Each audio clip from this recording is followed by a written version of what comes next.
Hi friends, very good morning. ಜ್ಯೋತಿಷ್ಶಾಸ್ತ್ರಕ್ಕೆ ಸಂಬಂಧಪಟ್ಟಂಗೆ ಇವತ್ತು ಕೂಡ ಒಂದು ವಿಶೇಷವಾದ ಟಾಪಿಕ್ ಮೇಲೆ ಚರ್ಚೆ ಮಾಡೋಣ. Date of birth and time note ಮಾಡ್ಕೊಳ್ಳಿ. 29/6/1987, 29/6/1987. ಹುಟ್ಟಿದ ಸಮಯ 14:30, ಅಂದರೆ 2:30 ಮಧ್ಯಾಹ್ನ. ಓಕೆ, ಸೊ ಇದು details, birth details. So question ಇವ್ರು ಕೇಳಿರುತ್ತ ಕ್ವಶನ್ ಭಾಳ ಮಜವಾಗಿದೆ. 2 ಕ್ವಶನ್ ಕೇಳಿದ್ದಾರೆ ಇವರು.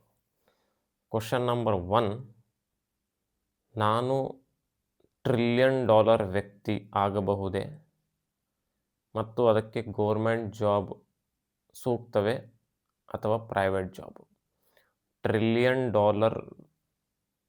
ವ್ಯಕ್ತಿ ಅಥವಾ ಧನಿಕನಾಗಲಿಕ್ಕೆ ಇದು ಆ್ಯಕ್ಚುಲಿ ಮಹಿಳೆಯ ಜಾತಕ. ಗೌರ್ಮೆಂಟ್ ಜಾಬಿಂದ ಆಗುತ್ತಾ ಅಥವಾ ಪ್ರೈವೇಟ್ ಜಾಬಿಂದ ಹೋಗ್ಬೇಕಾ? ಇದು first question. Question number 2, state government ಅಥವಾ ಸೆಂಟ್ರಲ್ ಗೌರ್ಮೆಂಟಲ್ಲಿ ಮಿನಿಸ್ಟರ್ ಆಗಿ ಕೆಲಸ ಮಾಡಬಹುದಾ ಅಥವಾ ಮಿನಿಸ್ಟರ್ ಪೋಸ್ಟ್ ಸಿಗಬಹುದಾ? ಎರಡೇ 2 ಕ್ವಶನ್. ಓಕೆ, 1987 ಅಂದರೆ ನನಗಿಂತಲೂ 1 ವರ್ಷ ಚಿಕ್ಕವರು, ಅಂದರೆ 39 ಏಜಿಗೆ ಆಸ್ಪಾಸ್. ಓಕೆ, 1ನೇ ಕ್ವಶನ್, $1 ಟ್ರಿಲಿಯನ್ ವ್ಯಕ್ತಿ ಜಗತ್ತಲ್ಲಿ ಯಾರೂ ಇಲ್ಲ. ಅಕಸ್ಮಾತ್ ಆದದ್ದೇ ಆದಲ್ಲಿ ಇವರೇ ಪ್ರಥಮ. ಆದರೆ ಯಾರೂ ಇಲ್ಲವೇ ಇಲ್ಲ $1 ಟ್ರಿಲಿಯನ್. $1 ಬಿಲಿಯನ್ ಇಲಾನ್ ಮಸ್ಕ್ ಇದ್ದಾನೆ. $480 ಬಿಲಿಯನ್ ಈ ಸದ್ಯಕ್ಕಿರೋದು. ಯಾವಾಗ ಅದು 1000 ಬಿಲಿಯನ್ ರೀಚ್ ಆಗುತ್ತೆ ಆಗ ಆ ವ್ಯಕ್ತಿಗೆ $1 ಟ್ರಿಲಿಯನ್ ವ್ಯಕ್ತಿ ಅಂತಾರೆ. ಜಗತ್ತಿನ 5 ರಾಷ್ಟ್ರಗಳು USA, ಚೈನಾ, ಇಂಡಿಯಾ, ಜಪಾನ್, ಏನು ಪ್ರಥಮ 5 ರಾಷ್ಟ್ರಗಳಿದ್ದಾವೆ. ಅದರಲ್ಲಿ ಇಂಡಿಯಾ ಈಗ ರೀಸೆಂಟ್ಲಿ $5 ಟ್ರಿಲಿಯನ್ ಎಕಾನಮಿ ರೀಚ್ ಆಗಿದೆ. ರೀಸೆಂಟ್ಲಿ ಆಗಿದೆ, ಜಪಾನನ್ನು ಹಿಂದಿಕ್ಕಿ. $3 ಟ್ರಿಲಿಯನ್ ಎಕಾನಮಿ ರೀಚ್ ಆಗುವಂತಹ ಪ್ಲ್ಯಾನಿಂಗು ನೆಕ್ಸ್ಟ್ 10 ಇಯರ್ಸಲ್ಲಿದೆ ಮಿತ್ರ. ಒಂದು ಇಡೀ ದೇಶದ್ದು $1 ಟ್ರಿಲಿಯನ್ ಏನು ಎಕನಾಮಿ, ಇಡೀ ದೇಶದ್ದಿದೆ ಅದು. 3 ಟ್ರಿಲಿಯನ್, 4 ಟ್ರಿಲಿಯನ್, ಇದೆಲ್ಲ ಒಂದೊಂದು ದೇಶದ್ದಿದೆ. ಇವ್ರು ಕೇಳಿದಂಥ ಪ್ರಥಮ ಪ್ರಶ್ನೆ ಯಾವ ಲೆಕ್ಕ ಇಟ್ಕೊಂಡು ಕೇಳಿದ್ರು ನನಗೆ ಗೊತ್ತಿಲ್ಲ. ಯಾರೇ ಆಗಲಿ ಕ್ವಶನ್ ಕೇಳುವಾಗ ಜಾತಕ ವಿಶ್ಲೇಷಣೆಗೂ ಮುಂಚೆ ಕ್ವಶನ್ ಏನು ಹಾಕ್ತಾರೆ, ಅದರಲ್ಲಿ ಕ್ವಶನ್ ಭಾಳ ಎಕ್ಸಾಗ್ರೇಟ್ ಆಗಿ ಮಾಡಿ ಕೇಳಿದರೆ ಅದು $1 ಟ್ರಿಲಿಯನ್ ಅಂತಲ್ಲ. ಇವನ್ ಆ ವ್ಯಕ್ತಿ ನಾನು ಕೋಟ್ಯಾಧಿಪತಿ ಆಗ್ತೀನಾ ಅಂತ ಪ್ರಶ್ನೆ ಕೂಡ ಕೇಳಿದರು. ಇವನ್ ನಾನು MLA ಆಗ್ತೀನಾ ಅಂತ ಪ್ರಶ್ನೆ ಕೂಡ ಕೇಳಿದ್ರು ಕೂಡ ಸ್ಟ್ರೈಟ್ ಆನ್ಸರ್ ಜಾತಕ ನೋಡೋಕ್ಕಿಂತ ಮುಂಚೆನೇ answer will be no. Answer must be no. Okay, ಇದು ಫಸ್ಟ್ ಪಾಯಿಂಟ್ ನೆನ್ಪಿಟ್ಕೊಳ್ಳಿ. ಚಾನ್ಸೇ ಇಲ್ಲ ಅಂತ ತಿಳ್ಕೊಂಬಿಡಿ ಆಗೋದು. ಓಕೆ, ಯಾಕಂದರೆ ಕ್ವಶನ್ ರಾಂಗ್ ಇದೆ.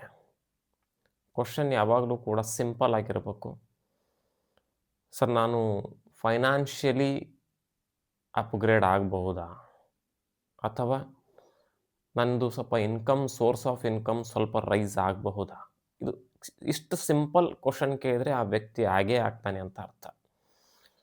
ಭಾಳ ಹೆವಿ ವರ್ಡ್ಸ್ ಯೂಸ್ ಮಾಡ್ತಾರಲ್ಲ, $1 ಟ್ರಿಲಿಯನ್ ವ್ಯಕ್ತಿ, $1 ಬಿಲಿಯನ್ ವ್ಯಕ್ತಿ, ಕೋಟ್ಯಾಧಿಪತಿ ಅಥವಾ ಡೈರೆಕ್ಟ್ CM, PM ಆಗ್ತೀನ, ಆಗೋದೇ ಇಲ್ಲ ಅಂತ ತಿಳ್ಕೊಳ್ಳಿ. ಓಕೆ, ಜಾತಕ ನೋಡೋದಕ್ಕಿಂತ ಮುಂಚೆನೇ ಡಿಸೈಡ್ ಮಾಡಿಬಿಡಿ. ಓಕೆ, ಸೊ ನೆಕ್ಸ್ಟ್ ಜಾತಕ ಓಪನ್ ಮಾಡಿದಾಗ ತುಲಾ ಲಗ್ನ ಬರುತ್ತೆ. 2ನೇ ಮನೆಯಲ್ಲಿ ಶನಿ ಕೂತ್ಕೊಂಡಿದ್ದಾನೆ, 6ನೇ ಮನೆಯಲ್ಲಿ ರಾಹು ಇದ್ದಾನೆ, 8ನೇ ಮನೆಯಲ್ಲಿ ಶುಕ್ರ ಇದ್ದಾನೆ, 9ನೇ ಮನೆಯಲ್ಲಿ ಸೂರ್ಯ ಮತ್ತು ಬುಧನ ಯುತಿ ಇದೆ. ಬುಧ ಕಂಬಸ್ಟ್ ಆಗಿದ್ದಾನೆ. 10ನೇ ಮನೆಯಲ್ಲಿ ನೀಚ ಮಂಗಳ ಜೊತೆಗೆ ಸ್ವಗ್ರಹಿ ಚಂದ್ರಮ ಇದ್ದಾನೆ. 11ನೇ ಮನೆ ಖಾಲಿ ಇದೆ. 12ನೇ ಮನೆಯಲ್ಲಿ ಕೇತು ಇದ್ದಾನೆ ಮಿತ್ರ. ಯಾರೇ ಆಗಲಿ ಈ ಥರದ ಕ್ವಶನ್ಸ್ಗಳು ಕೇಳಿದಾಗ ಫಸ್ಟ್ 2 ವಿಷಯಗಳನ್ನು ಚೆಕ್ ಮಾಡಬೇಕು. ಒಂದನೇದ್ದು ವ್ಯಕ್ತಿಯ ಬುದ್ಧಿ ಹೆಂಗಿದೆ ಅಂತ. IQ, ಇಂಟೆಲಿಜೆನ್ಸ್, ಬುದ್ಧಿ ಯಾವ ಲೆವೆಲ್ಲಿಗಿದೆ ಇದ್ರ ಮೇಲೆ ಫಸ್ಟು ಅದರ ಆನ್ಸರ್ ಹುಡುಕುವಂಥ ಪ್ರಯತ್ನ ಜಾತಕದಲ್ಲಿ ಮಾಡಬೇಕು. ಧನಯೋಗ ಇದೆಯಲ್ಲೋ, ದುಡ್ಡಿದೆಯಲ್ಲೋ, that is secondary and tertiary. ಈ ಥರದ ಕ್ವಶನ್ಸ್ ಯಾರೇ ಕೇಳಿದ್ರು, ನಂಬರ್ 1 ಹುಡುಕಾಟ ಜಾತಕದಲ್ಲಿ ವ್ಯಕ್ತಿಯ ಬುದ್ಧಿ, ವ್ಯಕ್ತಿಯ ಇಂಟೆಲಿಜೆನ್ಸ್, ವ್ಯಕ್ತಿಯ IQ ಯಾವ ಲೆವೆಲಿಗಿದೆ ಅನ್ನೋದು. ಸೊ ವ್ಯಕ್ತಿಯ ಇಂಟೆಲಿಜೆನ್ಸ್, IQ, ಬುದ್ಧಿ ಯಾವ ಲೆವೆಲಿಗಿದೆ ಅನ್ನೋದು ತಿಳ್ಕೊಳ್ಳಿಕ್ಕೆ ನಂಬರ್ 1 ಒಂದನೇ ಮನೆ ನೋಡಬೇಕು, ಒಂದನೇ ಮನೆಯ ಸ್ವಾಮಿ ನೋಡಬೇಕು. ಸೆಕೆಂಡ್, ಬುಧ ಗ್ರಹ ನೋಡಬೇಕು. ಬುಧ ಎಲ್ಲಿ ಕೂತಿದ್ದಾನೆ, ಬುಧ ಎಲ್ಲಿ ಪ್ಲೇಸ್ ಇಟ್ಟಿದ್ದಾನೆ, ಯಾವ ಲೆವೆಲಲ್ಲಿದ್ದಾನೆ, ಅವನದೇ ದಶಾ ನಡೀತಾ ಇದೆಯಾ, ಅಥವಾ ಬುಧ ಯಾವ ಡ್ಯಾಮೇಜ್ ಇದ್ದಾನ, ಪರ್ಫೆಕ್ಟ್ಲಿ ಪ್ಲೇಸ್ಡ್ ಇದ್ದಾನ, ಇದು ಸೆಕೆಂಡ್ ನೋಡಬೇಕಾಗಿರೋದು. ಬುದ್ಧಿ ಹೇಳುತ್ತೆ. ಓಕೆ, ಈ ಬುದ್ಧಿ ನೋಡಬೇಕು ಅಂದರೆ ಒಂದನೇ ಮನೆಯ ಸ್ವಾಮಿ ಶುಕ್ರ ಬಂದುಬಿಟ್ಟು 28 ಡಿಗ್ರಿಯಲ್ಲಿ 8ನೇ ಮನೆಯಲ್ಲಿ ಕೂತಿದ್ದಾನೆ, ಸ್ವಂತ ಮನೆಯಲ್ಲಿ. Okay, no problem. ಸ್ವಂತ ಮನೆಯಲ್ಲಿದ್ದಾನೆ, ನೋ ಪ್ರಾಬ್ಲಮ್. ಬಟ್ ಶುಕ್ರ ತನ್ನದೇ ಸ್ವಂತ ಮನೆಯಲ್ಲಿ ಅಂದರೆ ವೃಷಭ ರಾಶಿಯಲ್ಲಿ. ವೃಷಭ ರಾಶಿ ದುಡ್ಡಿಗೆ ಸಂಬಂಧಪಟ್ಟ ರಾಶಿ. ವೃಷಭ ರಾಶಿ ಜ್ಯುವೆಲ್ರಿ, ಆರ್ನಮೆಂಟ್ಸ್, ಗೋಲ್ಡಿಗೆ ಸಂಬಂಧಪಟ್ಟ ರಾಶಿ. ಸೊ ತುಲಾ ರಾಶಿಯ ಒಡೆಯ ಬಂದು ವೃಷಭ ರಾಶಿಯಲ್ಲಿ ಕೂತ್ಕೊಂಡಾಗ ವ್ಯಕ್ತಿಯ ಮೈಂಡಲ್ಲಿ ದುಡ್ಡಿನ ರಿಲೇಟೆಡ್ ವಿಷಯಗಳು ಜಾಸ್ತಿ ಇರ್ತವೆ ಅಂತ ಅರ್ಥ. ಓಕೆ, ಮನಿ ಮೈಂಡೆಡ್ ಅಂತ ಅರ್ಥ. ಓಕೆ, ಮೇಲಾಗಿ ಶುಕ್ರಂದೇ ಮಹಾದಶ ಕೂಡ ನಡೀತಾ ಇದೆ ಅಂತ ಅನ್ಕೊತೀನಿ. ಹೌದು, 2010ರಿಂದ 2030ರವರೆಗೂ ಶುಕ್ರನ ಮಹಾದಶೆ ನಡೀತಾ ಇದೆ. ಶುಕ್ರ 8ನೇ ಮನೆಯಲ್ಲಿದ್ದಾನೆ, 28 ಡಿಗ್ರಿಯಲ್ಲಿ. ಓಕೆ, ನಾಟ್ ವೆಲ್ ಪ್ಲೇಸ್ಡ್, ಸ್ವಂತ ಮನೆ ಆದರೂ ಕೂಡ ಅಷ್ಟೊಂದೇನು ವೆರಿ ಪವರ್ಫುಲ್ ಆಗಿ ಅನ್ಲಿಕ್ಕೆ ಬರಲ್ಲ. ಶುಕ್ರ ವೃಷಭ ರಾಶಿಯಲ್ಲಿ 2ನೇ ಮನೆಯಲ್ಲೇ ಕೂತ್ಕೊಂಡ್ರೆ, 11ನೇ ಮನೆಯಲ್ಲಿ ಕೂತ್ಕೊಂಡ್ರೆ, 10ನೇ ಮನೆಯಲ್ಲಿ, 6ನೇ ಮನೆಯಲ್ಲಿ, 4ನೇ ಮನೆಯಲ್ಲಿ, ಇದು one of the best placement. Even 9ನೇ ಮನೆಯಲ್ಲಿ ಕೂಡ best placement. Okay, so next ನೋಡಬೇಕಾಗಿರೋದು ಬುಧ ಗ್ರಹ. ಬುಧ ಹೆಂಗಿದ್ದಾನೆ, ಎಲ್ಲಿ ಪ್ಲೇಸ್ ಇಟ್ಟಿದ್ದಾನೆ? ಬುಧ ಸಂಪೂರ್ಣವಾಗಿ ಕಂಬಸ್ಟ್ ಆಗಿ ರೆಟ್ರೋಗ್ರೇಡ್ ಇದ್ದಾನೆ, ಕಂಬಸ್ಟು ಆಗಿದ್ದಾನೆ. ಸೂರ್ಯನಿಗೆ ತುಂಬ ಕ್ಲೋಸ್ ಡಿಗ್ರಿಯಲ್ಲಿ ಬಂದುಬಿಟ್ಟು ಕಂಬಸ್ಟ್ ಆಗಿ ರೆಟ್ರೋಗ್ರೇಡ್ ಆಗಿದ್ದಾನೆ. ಕಂಬಸ್ಟ್ ಆಗೋದೇನು ಅಂದರೆ ತನ್ನ ಸ್ವಂತ ಗುಣಗಳನ್ನು ಕಳ್ಕೊಂಡ್ಬಿಡ್ತಾನೆ, ಭಸ್ಮ ಆಗ್ತಾನೆ ಬುಧ ಗ್ರಹ. ಅಲ್ಲಿ ವ್ಯಕ್ತಿಯ intelligence, activity, mind related activities ಆಗಿರ್ಬೋದು, ಬುದ್ಧಿಮತ್ತೆ ಆಗಿರ್ಬೋದು, ಟಾಕಿಂಗ್ ಪವರ್ ಆಗಿರ್ಬೋದು, ವಾಕ್ ಚಾತುರ್ಯ, ವಾಣಿ ಮೇಲೆ ಹಿಡಿತ ಆಗಿರ್ಬೋದು. ಸೊ ಇದೆಲ್ಲವೂ ಕೂಡ ಕ್ವಾಲಿಟೀಸು ಡೌನ್ ಆಗ್ತವೆ ಅಂತ ಅರ್ಥ. ರೆಟ್ರೋಗ್ರೇಡ್ ಬುಧ, ರೆಟ್ರೋಗ್ರೇಡ್ ಬುಧ ಥಿಂಕಿಂಗ್ಗೆ ಕಾರಕ, ಥಾಟ್ಸ್ ಥಿಂಕಿಂಗ್ಗೆ ಕಾರಕ. ನಾವೇನು ವಿಚಾರ ಮಾಡ್ತೀವಿ, ಏನು ಮಾತಾಡ್ತೀವಿ, ಎಲ್ಲವೂ ಕೂಡ ಬುಧ ಮಿತ್ರೆ. ಯಾವಾಗ ಬುಧ ರೆಟ್ರೋಗ್ರೇಡ್ ಆಗ್ತಾನೆ, ಉಲ್ಟಾ ಹೊಡಿತಾನೆ ಅಂತ ಅರ್ಥ. Okay, combust and retrograde not good sign. ಬುಧ ನರ್ವಸ್ ಸಿಸ್ಟಮ್ಗೂ ಕೂಡ ಕಾರಕ, ವಾತ ವಾಯು ನರಮಂಡಲ್ಗೂ ಕೂಡ ಕಾರಕ.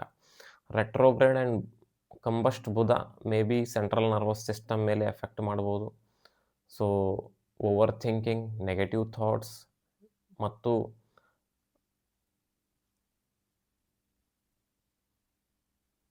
Not appropriate thinking, not suitable thinking. So ಏನೋ ಇರ್ಬೋದು, ಒಟ್ಟಿನಲ್ಲಿ ಥಾಟ್ಸು, ಥಿಂಕಿಂಗ್ ಪ್ರಾಬ್ಲಮ್ಸು ಬರುವಂಥ ಚಾನ್ಸಸ್. ಇವನ್ ಸ್ಪೀಚ್ ಪ್ರಾಬ್ಲಮ್ ಕೂಡ, ಸ್ಟೇಜ್ ಫಿಯರ್ ಇರ್ಬೋದು, ಮತ್ತು ಬೇಗ ಬೇಗ ಮಾತನಾಡೋದಿರ್ಬೋದು, ಅಥವಾ ನೀವೇನು ಅಂದ್ಕೊಂಡಿದ್ದೀರಾ, ಏನು ಕನ್ವಿನ್ಸ್ ಮಾಡ್ಬೇಕು ಅಂದ್ಕೊಂಡಿದ್ದೀರಾ, ಏನು ಹೇಳಬೇಕು ಅಂತ ಅಂದ್ಕೊಂಡಿದ್ದೀರಾ ಜಗತ್ತಿಗೆ, ಎದುರಿರುವಂಥ ಮನುಷ್ಯನಿಗೆ, ಆ ಪ್ರಾಪರ್ ವರ್ಡ್ಸ್ ಅದು ಡೆಲಿವರ್ ಆಗೋದಿಲ್ಲ ಎದುರಿರುವಂಥ ವ್ಯಕ್ತಿಗೆ. ದ್ಯಾಟ್ ಈಸ್ ಬುಧ.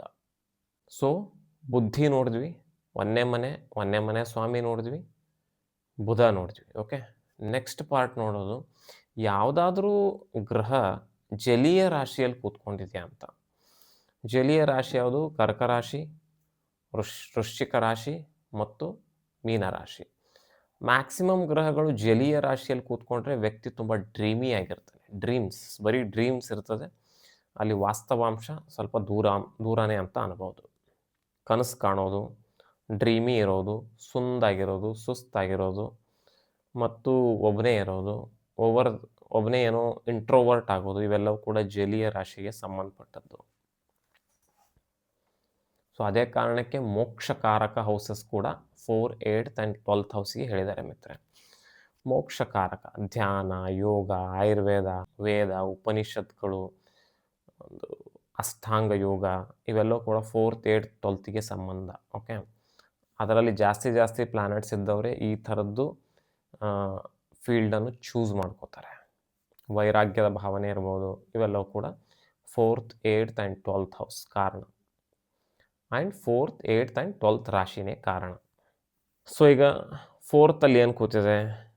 ಚಂದ್ರಮ ಸ್ವಗ್ರಹ ಕೂತಿದ್ದಾನೆ, ಅದರಲ್ಲೇ ನೀಚ ಮಂಗಳನು ಕೂಡ ಕೂತಿದ್ದಾನೆ. ಚಂದ್ರಮ ಕರ್ಕ ರಾಶಿಯಲ್ಲಿ ಬಂದರೆ ಮುಗೀತು, ವ್ಯಕ್ತಿ ಡ್ರೀಮಿನೇ ಅಂತ ಅರ್ಥ. ಓಕೆ. ಇಲ್ಲ ಸಲ್ಲದ ಕನಸು ಕಾಣೋದು, ಇಲ್ಲ ಸಲ್ಲದ ವಿಚಾರಗಳನ್ನು ಮಾಡೋದು, ಯಾರೋ ಏನೋ ಅಂದರು ಅಂಥೇಳಿ ಅದನ್ನೇ ತಿಂಗಳಾನುಗಟ್ಲೆ ವಾರಾನುಗಟ್ಲೆ ತಲೆಯಲ್ಲಿ ಇಟ್ಕೊಂಡು ಕೂಡೋದು, ಕೊರಗೋದು, ಅತಿಯಾದ ಸಿಂಪತಿ ಮತ್ತು ಚಂದ್ರಮನೇ 4ನೇ ಮನೆಯಲ್ಲಿದ್ದಾಗ ಅತಿಯಾದ ಕಂಫರ್ಟ್ಸ್ ಎಕ್ಸ್ಪೆಕ್ಟೇಷನ್ ಮಾಡೋದು. ಸೊ ಇದೆಲ್ಲವೂ ಕೂಡ ಚಂದ್ರಮ 4th ಹೌಸಲ್ಲಿ ಚಂದ್ರಮ ವ್ಯಕ್ತಿಯ ಮೈಂಡು ಅನ್ಸ್ಟೇಬಲ್ ಇರ್ತದೆ, ಸ್ಟ್ಯಾಬಿಲಿಟಿ ಇರೋದಿಲ್ಲ, ಸಡನ್ ಫ್ಲಕ್ಚುವೇಷನ್ಸು. ಈಗ ಹೆಂಗೆ ಕೇಳಿದರೆ $1 ಟ್ರಿಲಿಯನ್ ಸಡನ್ನಾಗಿ ನಾಳೆ ವೈರಾಗ್ಯ ಹೋಗ್ತೀನ ಅಥವಾ ಸನ್ಯಾಸಿ ಆಗ್ತೀನ ಅಂತಲೂ ಕೂಡ ಕೇಳ್ಬೋದು. ಆ ಥರದ್ದು ಮೈಂಡ್ಸೆಟ್ಟು ಚಂದ್ರಮ ಕರ್ಕ ರಾಶಿಯಲ್ಲಿ ಕೊಡ್ತಾನೆ ಮಿತ್ರ. ಸೆಕೆಂಡ್ ನೋಡಿ ವೃಶ್ಚಿಕ ರಾಶಿ. ಅಗೇನ್ ವೃಶ್ಚಿಕ ರಾಶಿಯಲ್ಲೂ ಕೂಡ ಒಂದು ಗ್ರಹ ಶನಿ ಕೂತಿದ್ದಾನೆ. ನೆಕ್ಸ್ಟ್ ನೋಡಿ ಮೀನರಾಶಿಯಲ್ಲಿ ರಾಹು ಬಂದು ಕೂತ್ಕೊಂಡಿದ್ದಾನೆ. ಅಂದರೆ 3 ಜಲೀಯ ರಾಶಿಯಲ್ಲಿ ಟೋಟಲ್ 4 ಗ್ರಹಗಳು ಕವರ್ ಆಗಿದ್ದಾವೆ ಅಂತ ಅರ್ಥ. ಓಕೆ.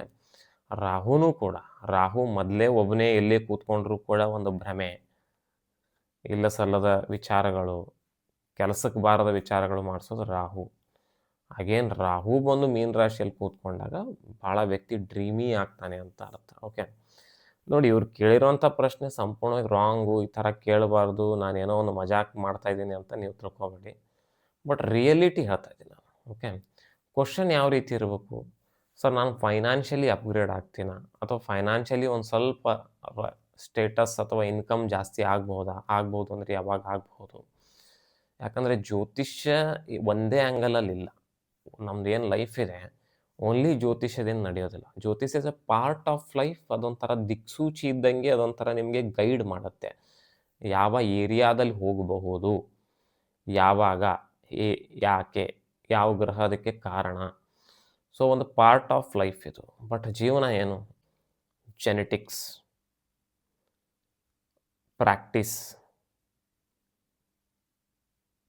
ವರ್ಕ್ ಅಟ್ಮಾಸ್ಫಿಯರ್, ದೇಶ, ಯಾವ ದೇಶದಲ್ಲಿ ಹುಟ್ಟಿದ್ದೀನಿ, ಯಾವ ಕಾಲದಲ್ಲಿ ಹುಟ್ಟಿದ್ದೀನಿ, ಅದು ಭಾಳ ಇಂಪಾರ್ಟೆಂಟ್ ಮಾತ್ರ. ಯಾವ ಕುಲದಲ್ಲಿ ಹುಟ್ಟಿದ್ದೀನಿ, ನಮ್ಮ ಆಸ್ಪಾಸಿನ ಜನರು ಯಾವ ರೀತಿ ಇದ್ದಾರೆ, ಯಾವ ರೀತಿ ನಮಗೆ ಎಜುಕೇಷನ್ ಸಿಕ್ಕಿದೆ, ಪ್ರೆಸೆಂಟ್ ಸ್ಟೇಟಸ್ ಏನಿದೆ, ಪ್ರೆಸೆಂಟ್ ಜಾತಕ ಏನಿದೆ, ಜಾತಕದಲ್ಲಿ ಯಾವ ಮಹಾದಶ ಅಂತರ್ದಶ ನಡೀತದೆ, ಯಾವ ಗ್ರಹ ಎಲ್ಲಿ ಕೂತಿದೆ, ಇದು ಒಟ್ಟಾರೆಯಾಗಿ ಸೇರಿಕೊಂಡು ಒಬ್ಬ ಮನುಷ್ಯನ ಲೈಫು ಲೀಡ್ ಮಾಡ್ತವೆ. ಓಕೆ. ಕಾಂಬಿನೇಷನಲ್ಲಿ ಬೇರೆ ಯಾವುದನ್ನು ನಾವು ನೋಡೋಕ್ಕಾಗಲ್ಲ. ಓನ್ಲಿ ಜ್ಯೋತಿಷ್ಶಾಸ್ತ್ರದಲ್ಲಿ ಮಾತ್ರ ಮುಂದಿನದು ನೋಡಬಹುದು. ಓಕೆ. ಜೆನೆಟಿಕ್ಸ್ ಕಣ್ಣಿಗೆ ಕಾಣಿಸೋದಿಲ್ಲ, ವರ್ಕ್ ಅಟ್ಮಾಸ್ಫಿಯರು, ದೇಶ, ಕಾಲ ಎಲ್ಲ ನಮಗೆ ಗೊತ್ತಿರುವಂತಹ ಸುದ್ದಿನೇ, ಕಣ್ಣಿಗೆ ಕಾಣ್ತಾ ಇದೆ, ಕಣ್ಮುಂದೆ ಇದೆ. ಜ್ಯೋತಿಷ್ಶಾಸ್ತ್ರ ಏನಿದೆ, ಒಂದು ನಿಗೂಢವಾದ ಸೈನ್ಸು ಮತ್ತು ಫ್ಯೂಚರನ್ನು 50% ಪ್ರೆಡಿಕ್ಟ್ ಮಾಡುವಂಥ ಒಂದು ಟೂಲ್ ಅದು. ಅದನ್ನು ಯೂಸ್ ಮಾಡಿಕೊಂಡು ಯಾವ ಆ್ಯಂಗಲ್, ಯಾವ ಡೈರೆಕ್ಷನಲ್ಲಿ ಯಾವಾಗ ಹೋಗ್ಬೇಕು ಅನ್ನೋದು ಮಾಡ್ಕೊಳ್ಳೋದು ಒಂದು ವ್ಯಕ್ತಿಯಲ್ಲಿ ನಿಪುಣತೆ ಇರಬೇಕು. ಎಲ್ಲನೂ ಅದನ್ನೇ ನೋಡ್ತೀನಿ, ಯಾವ ಕಲರ್ ಕಾಚಾ ಹಾಕೋಬೇಕು ಅಂತ ಜ್ಯೋತಿಷ್ಯ ನೋಡ್ತೀನಿ, ಯಾವ ಕಲರ್ ಕಾರ್ ತೊಗೋಬೇಕು ಅನ್ನೋದು ಜ್ಯೋತಿಷ್ಯ ನೋಡ್ತೀನಿ, ಇದೆಲ್ಲವೂ ಕೂಡ ವೇಸ್ಟ್ ಆಫ್ ಟೈಮ್. ಓಕೆ. ಆ ಥರ ಇರೋದಿಲ್ಲ. ಬ್ರಾಡಾಗಿ ಥಿಂಕ್ ಮಾಡಿ ಬ್ರಾಡ್ ವಿಚಾರಗಳನ್ನು ಮಾತ್ರ ಜ್ಯೋತಿಷ್ಯದಲ್ಲಿ ನೋಡಬೇಕು. ಓಕೆ. ಇವತ್ತು ನಾಳೆ ಎಲ್ಲೂ ಹೋಗ್ತಾ ಇದ್ದೀನಿ, ಅದನ್ನು ಜಾತಕ ನೋಡೋದು, ಯಾವ ರಾಶಿ ನಡೀತಿದೆ, ಯಾವ ಅಂತರ್ದಶ ಭುಕ್ತಿ ನಡೀತಿದೆ, ಡೈಲಿ ನೋಡ್ತಾ ಕೂತ್ರೆ ಜೀವನ ಯಾವಾಗ ಮಾಡ್ತೀರಾ ಅನ್ನೋದು ಪ್ರಶ್ನೆ. ಓಕೆ. ಆ ಥರ ಇರೋದಿಲ್ಲ. ಏನೋ ವರ್ಷದಲ್ಲಿ 1 ಸರಿ 2 ಸರಿ ಅಂತರ್ದಶ ಮಹಾದಶ ಚೇಂಜ್ ಆಗ್ತಾಯಿದೆ, ಒಂದೇನೋ ಬಿಗ್ ಗ್ರಹ ಗೋಚಾರ ಆಗ್ತಾಯಿದೆ, ಬಿಗ್ ಇವೆಂಟ್ ಬಗ್ಗೆ ವಿಚಾರ ಮಾಡ್ತಾ ಇದ್ದೀನಿ ಅಂದರೆ ಜಾತಕ ನೋಡೋದು ತುಂಬ ಅದ್ಭುತವಾಗಿರುತ್ತೆ, ಲಾಭಕಾರಿಯಾಗಿರುತ್ತೆ. ಓಕೆ. ಸೊ ಎಷ್ಟು. ನೆಕ್ಸ್ಟ್ ಬನ್ನಿ ಥರ್ಡ್. ನಿಜವಾಗ್ಲೂ ಈ ಥರ ಕ್ವಶನ್ ಕೇಳಿದರೆ ಆಗ್ತಾರಾ?